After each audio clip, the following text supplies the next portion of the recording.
Thank God it's Friday mga kamabuhay para sa ating balita ngayong oras na ito. Ako po si Stephen Tarasco Perez.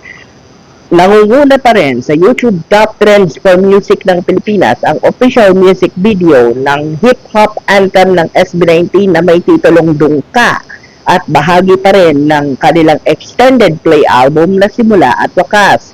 Sa datos na natanggap ng Mabuhay Radio News mula sa 18 official group moderators pasado alauna ngayong hapon, ay nakalikom na ang music video ng 3.5 million views at nakadikit pa rin bilang number 1 sa YouTube Top Trends for Music.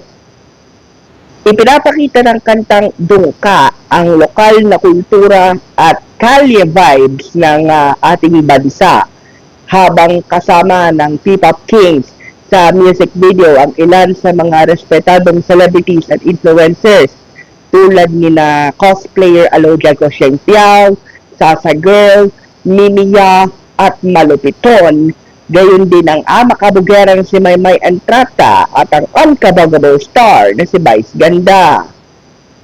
Halaw sa salitang Ilonggo na Dungka o yung dadaungan ng barko, at mayroon din itong play on words na impluensya ni Pablo. Ang ibig sabihin kasi ng Dungka ay yung dinaglat na pagsasabi ng dun ka or tumabi ka dyan, lalo na para sa mga bashers na hindi gusto o kaya binabatikos ang kanilang uri ng music.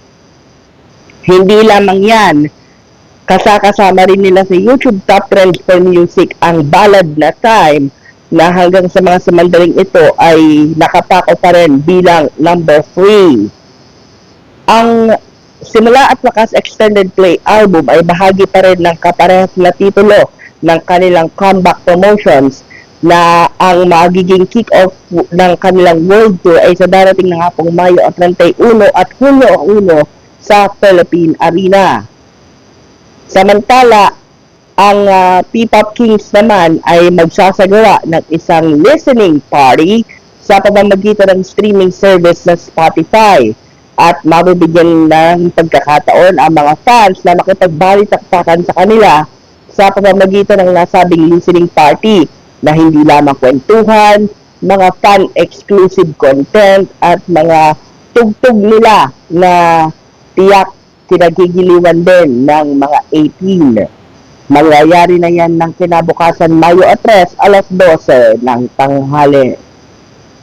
Para sa iba pa mga nagbabagong balita at impormasyon, bisitahin lamang ang aming social media platforms: facebook.com/Mabuhay Radio Japan Worldwide, aming YouTube channel Mabuhay Radio Japan Worldwide, aming Twitter or X account at Japan Mabuhay Radio, at gayon din sa aming official website na www.mabuhayradiojapanworldwide.com at aming official TikTok account at Japan Mabuhay Radio.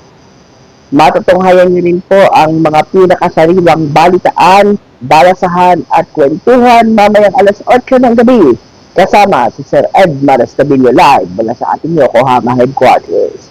Para sa Mabuhay Radio News, sa mga takot walang pinapamunan, ito ang Sandbox sa Patrol number 2, Stephen Tarasco Perez.